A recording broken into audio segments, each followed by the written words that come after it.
Much credit to Mississippi State. That's why they're a real good basketball team. That's you know, they changed gears and defended at a different rate in the second half, and offensively they attacked us off the bounce, and unfortunately we couldn't answer it there. We kind of held on, but eventually it just kind of came apart at the seams there. And but that's more of a credit to Mississippi State than us faltering in any way. Give them credit; they're real good. It seemed like you guys defensively, Frank said the Ole Miss game was the best defensive you guys have had all year. Carried that over, it seemed like the first 10, 12 minutes or so. Did you feel like you guys were doing well there, or was it just a matter of them missing shots? And then what adjustments do you think they made offensively in the second half? Oh, they just started attacking more offensively, and some guys got out the way, and we just had to help each other out. When one person got beat, you just had to help each other, help the helper, and we didn't do that in the second half. Coach, what differences did you see in Mississippi State this game compared to the first meeting? Am I in? Yeah, we're just gonna do questions for the players, and then we'll let them go shower. So That's okay. so we can catch us. To the players in. What difference did you see in Mississippi State this time? They were aggressive. They were really aggressive. I feel like the major difference was that we turned it over this time a lot more times. Don't know exactly how many times we turned it over the first game, but we made some stupid turnovers. They got some easy baskets off of that, and I think that's what cost us the game. John, I think there's a microphone right behind you. There you go. You know, Mike, is things starting to get out of control a little bit in the second half? How do y'all stop the bleeding, so to speak?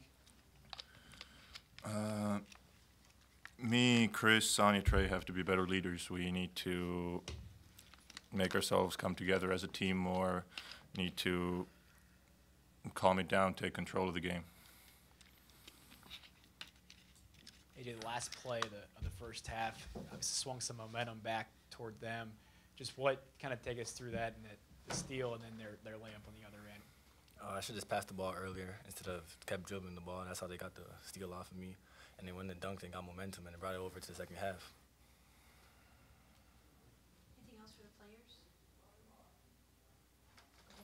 Thank you. You want me to answer your question? Nothing. It's the same team we played. They're good. We played a little better at home. You know, we played. We all immediately want to come to these drastic conclusions because we beat them at home. Maybe they didn't play well. They played well at our place. We just played better. They're a real good basketball team. What was that 19, 20 wins they got now? You know, the SEC is the only league in the country where when the good teams that are established start conference play, lose a couple games, all of a sudden it's because the league's no good. I don't get it. They're real good. They're as hard a team to play against as I've coached against this year because of what they do off the dribble. And they've got one of the dynamic perimeter players in Q Witherspoon and Peters. Just, you know, we couldn't, second half we couldn't guard him. All they did was space us, put him in a ball screen, and we tried everything and had no answer for him. Coach Hassani has had some big ball games against Mississippi State.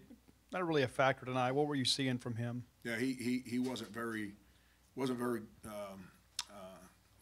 don't want to say he wasn't very good. That's not fair to him. Just, you know, I didn't feel he was as engaged offensively as he's been. But that's also, we tried to run our stuff. Give them credit. They would not let us come off a screen and get open. They, you know, in the first half we got out in the open court. You know, we ran a little bit. In the second half, we're on our heels the whole game the whole second half defensively, so we can never get out there and run. Yeah, I didn't think Hassani was engaged offensively as he's been.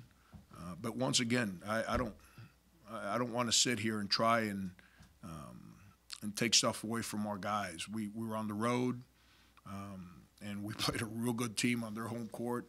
That here at home is really, really difficult to play against, and they got us. Just pretty simple. Coach, you've coached some pretty good NCAA tournament teams, both here and at K-State. Mississippi State just about punch their ticket if they haven't already. What makes them a good NCAA tournament team if they do get there? They got Q Witherspoon and Peters have been starting together for 3 years, if I'm not mistaken. They're really difficult off the bounce. The young man Perry's playing at a high level. I mean, he's a McDonald All-American. Let's not sit around here and act like he's a surprise. He's just a freshman that has adapted to college basketball. And Ben and his staff have done an unbelievable job. He's playing at a high level. Adu, what do you have today? 6 blocks, I think, last time I saw. Gives him a rim protector. So, when they defend like they defended us in the second half today, they're difficult to deal with because they are some athletic, strong, quick twitch guys. And then they've got that shot block. And Holman, let's not, that's another 4-year guy. They're experienced. They've been through the ropes, man. They've been that close for the last couple of years. I sense a team that smells it, and they're not, they're going to do everything in their power to make sure that they don't get left out this year. But they're good. That's a team that can make a run. Frank, did you think that you guys defensively, that first 10, 15 minutes, was a carryover from Ole Miss? Yeah. And did you think that, you knew they would make a run? Did you think that the way you were playing that could still be sustained? Yeah, I thought we defended pretty good early in the game, and I think we caught them a little off guard. We had a chance on 2 possessions and in 3 possessions 2 times. Q had 2 fouls, and he put his head down to drive us. And Felipe and Maik both had chances to take charges, and they both got out of the way. And instead, we gave up 3-point plays. It's you're on the road, man. You got to make those plays. Those are game-changing plays because you're up 30-14 or 30-16 somewhere in there, and you got a chance to put the 3rd foul on Q and maybe finish the half with a bigger lead. And instead, we give up 3-point play. The second one wasn't a 3-point play, but he made 2 free throws. And then obviously we didn't. We gave him another breakaway layup there at the end of the half with AJ's decision. But I thought we defended well early. Now I was really disappointed in the second half in our ball screen defense. I thought our ball screen defense was just in the second half was really bad. Frank, a couple of things on Maik. It seemed like a lot of the offense was run through him tonight. Is that accurate? And if so, what made that the case? And he's also, I think, 1 for 20 from the free throw line in his last 20 attempts. Is there anything to that?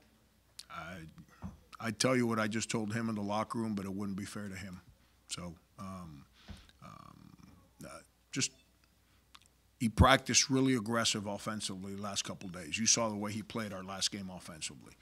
And we didn't design it to go that way, but the way Mississippi State guards us kind of opens stuff up for the trail guy to make some plays. And he was aggressive the last 2 days, so he was aggressive today. And, at the end of the day, what were we from the foul line? 8 for 16 or 17, something like that. You're on the road. You can't do that. They go 17 for 19, I believe. We miss 8 free throws. If we make half of those 4, then when they make the run, instead of us getting down 8 or whatever, it's a closer game and you got a better chance. But we defensively, we cut it to 6 and we had them at the end of the clock. And Keyshawn just made a bad mistake, and they throw it to Carter, and he makes that 3 that pops it back to 9. And let's give the kid credit though. He made the shot. You could have missed it. He made it, but. Maik was engaged the last 2 days. I'm really disappointed with him and his free throw shooting right now. But it makes no sense to me. But